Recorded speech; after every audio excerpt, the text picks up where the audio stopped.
Cancer వస్తే ఇంత ఖర్చు అవుతుంది, అంత ఖర్చు అవుతుంది అని చెప్పి మీరు ప్రీమియంలు కట్టండి, ఇన్సూరెన్సులు కట్టండి అని ఒకవైపు ప్రకటనలు చేస్తున్నారు రేడియోలో. ముందుగానే కనుక్కోండి మీకు రోగం వస్తుందని ఈ డయాగ్నోస్టిక్ ల్యాబ్ వాళ్ళు ప్రకటనలు చేస్తున్నారు. 30 సంవత్సరాలు వచ్చాయా, బాడీ చెకప్ రండి, ఒకరు చూపించుకుంటే ఇంకొకరికి ఫ్రీ అని చెప్పి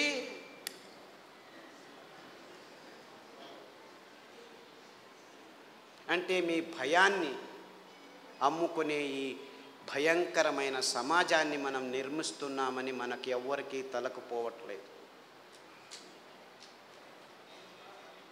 దేవుడిచ్చింది అద్భుతమైన వైవిధ్యమయ పదార్థాలన్నింటినీ. దీనికి కారణం వాళ్ళు కాదు, నేను వాళ్ళని తిట్టడమే లేదు, అంతా మనం చేసుకున్న బుద్ధిమాంద్య పనులే. వాళ్ళు ఇస్తున్న కాఫీలు, వాళ్ళు ఇస్తున్న టీలు, వాళ్ళు ఇస్తున్న పాలు, వాళ్ళు ఇస్తున్న చక్కెర, వాళ్ళు ఇస్తున్న గోధుమ, వాళ్ళు ఇస్తున్న వరి బియ్యం, వాళ్ళు ఇస్తున్న సండేయా మండే కావో అండే అని చెప్పి తెందుల్కర్ వచ్చి జాహీరాతు. పెప్సీ తాగండి అని అమీర్ ఖాను, కోక్ తాకండి అని షారుఖ్ ఖాన్. తప్పు, ఆపోజిట్. అమీర్ ఖాన్ కోకు, ఈడు పెప్సీ. నేను పైనుంచి వస్తాను సల్మాన్ ఖాన్ థమ్సప్ అని వస్తే వాళ్ళు 100 mlలో 45 గ్రాములు చక్కెర అమ్ముతున్నారని ఎవరికీ అర్థం కావట్లేదు. వేల కోట్ల రూపాయలు ఖర్చు పెట్టి డ్యాములు కట్టి నీళ్లను పోగు చేసి చివరికి పెంచేదేమిట్రా మనం అంటే ఈ చెరుకు నుంచి వచ్చే చక్కెర తింటే 1 గ్రాము తింటే మీ రోగ నిరోధక శక్తి 6 నెలలు మాయమైపోతుంది. డెంగ్యూ రావచ్చు, పంగు రావచ్చు, H5N1, H1N1, డెంగ్యూ, పింగు, జింకా, పుంకా, నీపా, ఏనేనో పేర్లు, అంతా అర్థం కాని పేర్లని పెట్టుకొని, ఓ నీపా గబ్బిలాల నుంచి వచ్చింది, గబ్బిలాన్ని చంపండిరా. డెంగ్యూ దోమల నుంచి, దోమల్ని చంపండిరా. పక్షి జ్వరం, అక్కి. కోళ్ళ జ్వరం, కోళ్ళని చంపండి. పందుల జ్వరం, పందులను చంపండి. మ్యాడ్ కౌ డిసీజ్, కౌస్ని చంపండి. మిలియన్స్ ఆఫ్ అనిమల్స్ మారణ హోమం చేస్తూ వస్తున్నాము గడిచిన 15 సంవత్సరాల్లో. కానీ ఎవరికి చెప్పట్లేదు దీనివల్ల వస్తుందని. Match the following. 2వ తరగతి పిల్లాడికి చెప్తే చాలు, మ్యాచ్ చేస్తాడు. కోళ్ళ జ్వరం కోళ్ళ నుంచి వస్తుంది, పందుల జ్వరం పందుల నుంచి వస్తుంది, మ్యాడ్ కౌ డిసీజ్ కౌస్ నుంచి. అయినా అదే మాంసము తినండి, ప్రోటీన్లు కావాలి మీకు. మాంసాహారంలో B12 ఉంది, B12 మీ శాకాహారులకు రానే రాదు అని ప్రపంచం మొత్తాన్ని మాంసాహారం వైపు నడిపిస్తున్నారు ఈ విజ్ఞానులు, ఈ డాక్టర్లు. ఆవలిస్తే చాలు మీకు B12 వస్తుంది. సూక్ష్మజీవులు మీ నోట్లో 100,000 రెట్లు ఎక్కువ ఉన్నాయి. మీ దేహంలో ఉన్న జీవకోశాల కంటే ఈ లాక్టోబాసిల్లస్ 70% ఉంది. ప్రతి ఒక్క బ్యాక్టీరియా, మీరు పిల్లాడికి పాలు తాపుతారు కదా, ఆ పాలు పెరుగుగా మారేదానికి పొట్టలో లాక్టోబాసిల్లస్ ఉంది. ఆ లోపల అవుతున్న పెరుగు నుంచే విటమిన్ B12 వస్తుంది. అంటే మీరు చిన్న పిల్లాడికి పాలు ఇచ్చినప్పుడే విటమిన్ B12 తయారు చేసేదానికి జీవితాంతం ఆ లాక్టోబాసిల్లస్ని మీరు పెంచుతున్నారు. ఈ విషయాన్ని ఎవరు చెప్పట్లేదు. అందరూ B12 ఇంజెక్షన్లు తీసుకోండి, ట్యాబ్లెట్లు తీసుకోండి అని చెప్పడం మొదలుపెట్టారు డాక్టర్లు. ఇంత మోసం చేస్తున్నారు.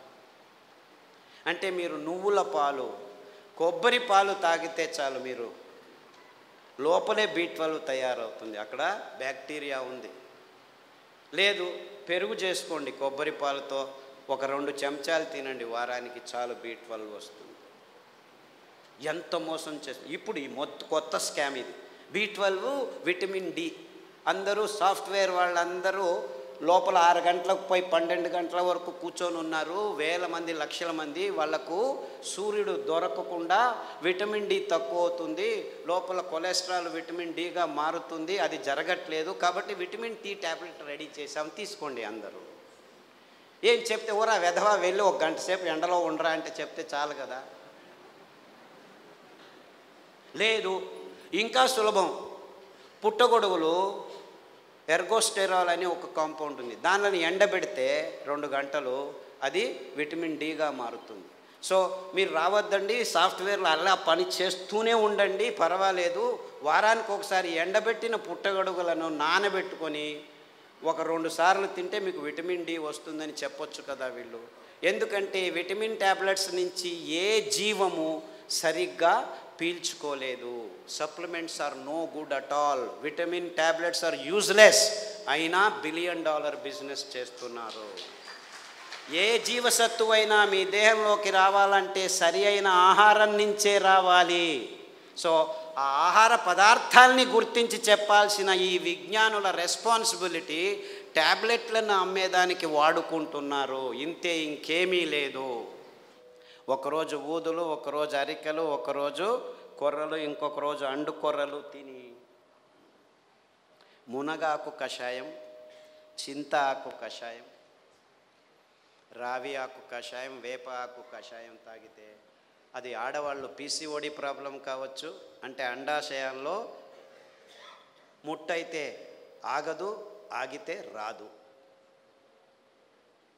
ఇలాంటి సన్నివేశమైన వీర్యకణాలు లేక మగవాళ్ళకి ఇప్పుడు ఆడవాళ్ళతో సంభోగం చేయాలంటే శీఘ్రస్ఖలనాలు, అదంతకదే లింగం ఆగిపోవటం, సన్నగా అయిపోవటం, రక్త ప్రసారం జరగకపోవటం, ఇలాంటి ప్రాబ్లమ్స్. Viagra $1 billion business.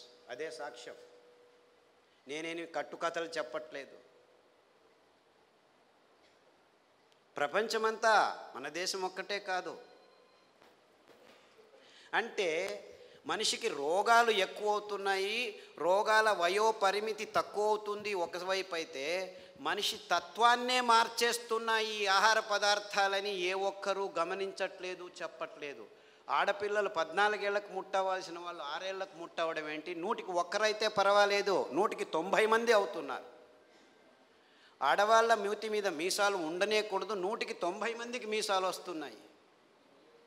ముట్టు సహజ ప్రక్రియ, అంత ఇబ్బందులు ఏమి ఉండకూడదు, 100కి 100 మందికి నొప్పులు వస్తున్నాయి. డాక్టర్ దగ్గరికి వెళ్తే పెయిన్ కిల్లర్స్ ఇస్తారు, అందులో వేసుకున్న వాళ్ళకి 16 మందికి కిడ్నీ ప్రాబ్లం వస్తున్నాయి. 100కి నెల పెయిన్ కిల్లర్స్ వేసుకుంటే 2-3 సంవత్సరాల్లో కిడ్నీ ప్రాబ్లమ్స్ వస్తాయి. యూరిక్ యాసిడ్ ఎక్కువ అవుతుంది, క్రియాటినిన్ ఎక్కువ అవుతుంది, యూరియా ఎక్కువ అవుతుంది. ఇలాంటి ప్రాబ్లమ్స్ నో ప్రాబ్లం, డయాలిసిస్ చేస్తాం రండి అంటారు, మిషన్లు రెడీ పెట్టుకున్నామంటారు. అంటే ఇంత వైజ్ఞానికమైన విషయాలు మన కళ్ళ ముందు, మన ముక్కు కింద జరుగుతూనే ఉన్నాయి. ఏ ఒక్కరూ లేచి అడగట్లేదు, ప్రశ్నించటం లేదు. ఎందుకంటే సైన్స్, విజ్ఞానం అనే ఈ కబంధ హస్తాల్లో ఇరుక్కుపోయాము. అంతా విజ్ఞానమే. ఎక్కడుంది? ఈ వాణిజ్యీకరణ ఒత్తడంలో చేసి ఎవరు నోరు మెదపకుండా చేసేసారు.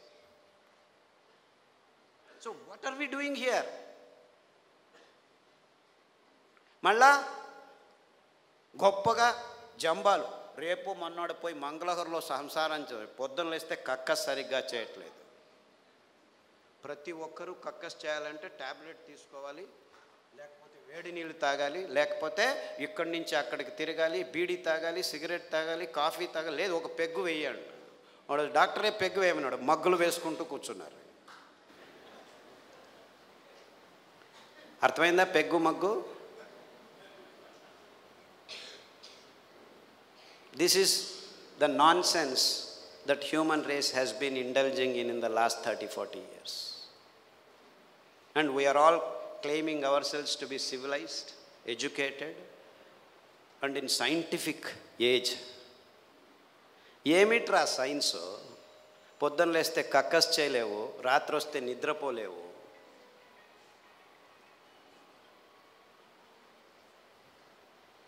Wear is your science? మళ్ళా నిద్ర రావట్లేదు, మనిషి యోగా చేస్తాను, కూర్చొని యోగా అని కూడా.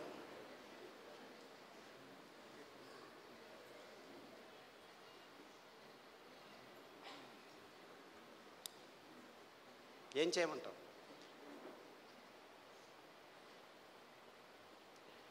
యోగా చేసి నిద్ర రావట్లేదు, ట్యాబ్లెట్ వేసుకున్నా నిద్ర రావట్లేదు. రాత్రి నిద్రపోవాలి, పగలు పని చేయాలి. మనం రాత్రిని పగలు చేసి కూర్చున్నాం, ఎలా నిద్ర వస్తుంది? లైట్లు వేసుకుంటున్నాము, రాత్రంతా లైట్లు.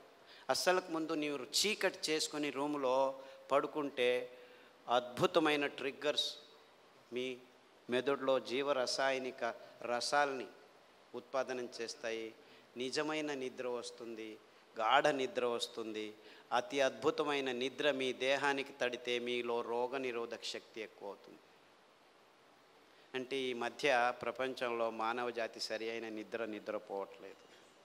ఎందుకంటే కారు అడవుల్లో కూడాను లైట్లు వేసేదానికి రెడీ అయిపోయాం. సో ఒక్క విజ్ఞాని కూడా చెప్పట్లేదు అందరూ చీకటి చేసుకొని నిద్రపోండి అని. ఎప్పుడైనా నిద్ర రాకుంటే ఈ ట్యాబ్లెట్ వేసుకో అని చెప్తున్నారు. మీరు 10 సంవత్సరాలు నిద్ర కోసం ట్యాబ్లెట్ తీసుకున్న వాళ్ళు నా దగ్గరికి వస్తే 3 గంటలు చీకట్లో కూర్చో, ప్రతిరోజు ధ్యానం చెయ్యి, పుస్ అని ఊదొద్దు, ఊరికే దేవుడిని తలుచుకో. ఆస్ట్రేలియా నుంచి ఒక అబ్బాయి వచ్చాడు, 28 ఏళ్ళు. ఎప్పుడు చూడు ట్యాబ్లెట్ ఇది అది అని చెప్పి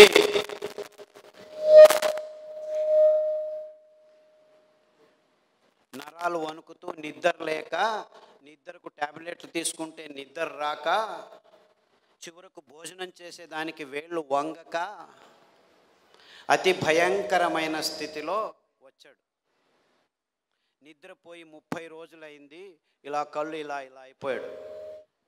వాళ్ళ అమ్మ నాన్న ఎంతో బాధపడుతూ ఇలా అయిపోయాడు, ఆస్ట్రేలియాకి తీసుకెళ్ళాము, అమెరికాకి తీసుకెళ్ళాము, అన్ని మందులు ఇచ్చాము, ఏమీ కావట్లేదు. అరికలో రాత్రి నానబెట్టి ఉదయం నానబెట్టి రాత్రి, ఉదయం వండిన గంజి రాత్రి వండిన గంజి ఉదయం తాగిపించండి. దానికి తోడు చన్న సాంబారు ఉల్లిపాయలు, ఎర్రగడ్డలు దంచి మజ్జిగలో వేసి ఆ మజ్జిగ తాగించండి. చీకటి గది చేసేసి బాగా గంజి తాగిపించి వాడిని లోపలికి వేసేసి తలుపు వేసేసి ఇంకా వాడి వైపు చూడకద్దండి అంటే, అయ్యో ఎలా అని చేయండి, 3 గంటల తర్వాత వెళ్ళి చూడండి అని చెప్పాను. అక్కడ బెడ్ కూడా వేయకండి అని చెప్పాను. 3 గంటలు తట్టుకోలేక ఆ తల్లి 1:30 గంటకే మెల్లిగా తలుపు తీసి చూస్తే వాడు బార్లా పడుకొని నిద్రపోయాడు. 3 రోజులు లేవలేదు వాడు. ఫోన్ చేసి లేవటమే లేదు, లేపి గంజి ఏమీ చేయొద్దండి, నిద్రపోనివాడు. 3 రోజులు కాదు 6 రోజులు నిద్రపోయినా ఏమి ఇబ్బంది లేదు అని చెప్తే 3 రోజుల తర్వాత లేచి కంప్లీట్లీ ఆల్ రైట్, మళ్ళీ ల్యాప్టాప్ తీసుకుంటాను అంటాడు. వేదవా, ఆ ల్యాప్టాప్ నుంచే నీకు ఈ రోగం వచ్చిందిరా.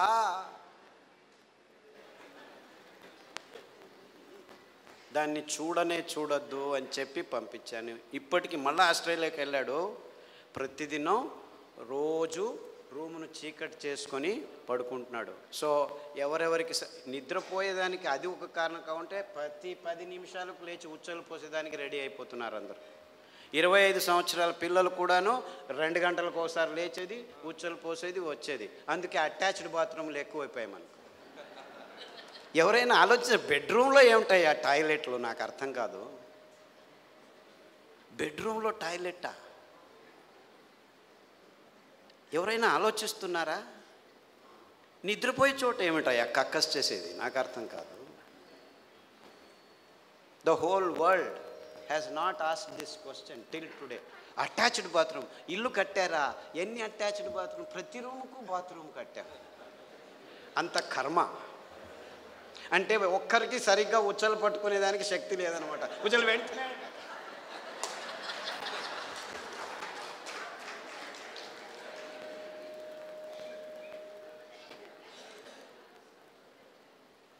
అండుకొర్రల గంజి తాగండి, రాత్రి పడుకుంటే పొద్దున వరకు లేవాల్సిన అవసరం లేదు. In fact there have been zillions అని చెప్పాలి నేను. అంటే 100 మంది పెద్దవాళ్ళు, 60 ఏళ్ళు, 50 ఏళ్ళు, 70 ఏళ్ళు ఉన్నవాళ్ళు రోజు రాత్రి 2 గంటలకు లేచి ఉచ్చలు, అది ప్రోస్టేట్ ప్రాబ్లము, ఈ ప్రాబ్లం, ఏ ప్రాబ్లం అన్నా ఉన్నివ్వండి, అరికెల గంజి తాగండి.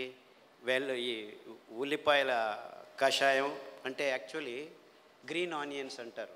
అంటే ఆనియన్ వేస్తే పచ్చగా వస్తాయి. ఆ ఆనియన్, గ్రీన్ ఆనియన్ షాలెట్స్ అంటారు. దాని కషాయం తాగండి, రావి ఆకు కషాయం తాగండి, గరిక ఆకు కషాయం తాగండి, కొబ్బరి నూనె, వేరుశనగ నూనె వారం మార్చి తాగితే 6 రోజుల్లో మీరు పూర్తి శాంతంగా సమాధానంగా 10 గంటలకు పడుకుంటే 5 గంటల వరకు లేవాల్సిన అవసరం లేదు. ఎవరైనా సరే, చిన్నపిల్లాడైనా సరే, పెద్దవాళ్ళైనా సరే. అంటే సరిగ్గా నిద్రపోవటం కూడా మానవ జాతికి. 16 మంది ట్యాబ్లెట్ తీసుకుంటున్నారు, కానీ మిగిలిన వాళ్ళంతా ఈ సర్కస్లు ఏదో ఒకటి చేస్తున్నారు. చిన్నపిల్లల వరకు ఈ రోగాలు వచ్చేసాయి. అంటే మనం గట్టిగా సాయంకాలం 1 గంట నడిచిన తర్వాత ఈ పనులు చేస్తే 6 వారాల్లో అందరూ సరిగ్గా నిద్రపోతారు, ఏమీ ఇబ్బంది లేకుండా.